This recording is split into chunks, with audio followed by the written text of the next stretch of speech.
Sorry po, Aling Mahinga. Kasalanan ko po to. Dapat di na tayo umalis ng Riles eh. Wala kang kasalanan, lady. Ako yung nakausap ng walang yung abogado na yun na nagdala sa atin dito. Ako nga ang dapat mag-sorry sa'yo kasi nadamay ka sa labanan namin ng mga Victor. Sila naman po yung nauna. Dinamay po nila si Jello. Sana lang po talaga ligtas po yung kapatid ko. May awa ang Diyos. Ililigtas na si Jello at tayo dito.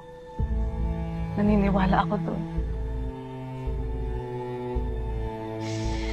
Ayoko lang din po talaga na may mamatay pa po sa harap ko, Aling Maing. Katulad po nung nangyari kay Chelsea.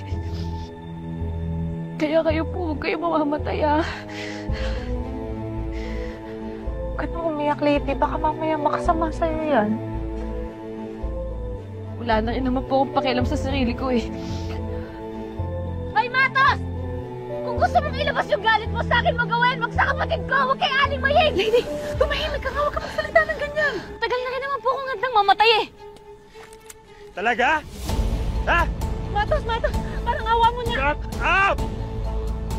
Puro kayo drama. Ikaw, lady, hindi mo na kita tatapusin. Okay? Matagal ko tong pinagplanuhan at hindi ako papayag na ako lang ang makaka-appreciate nito. Gusto ko my audience because I want them to see how epic your deaths would be.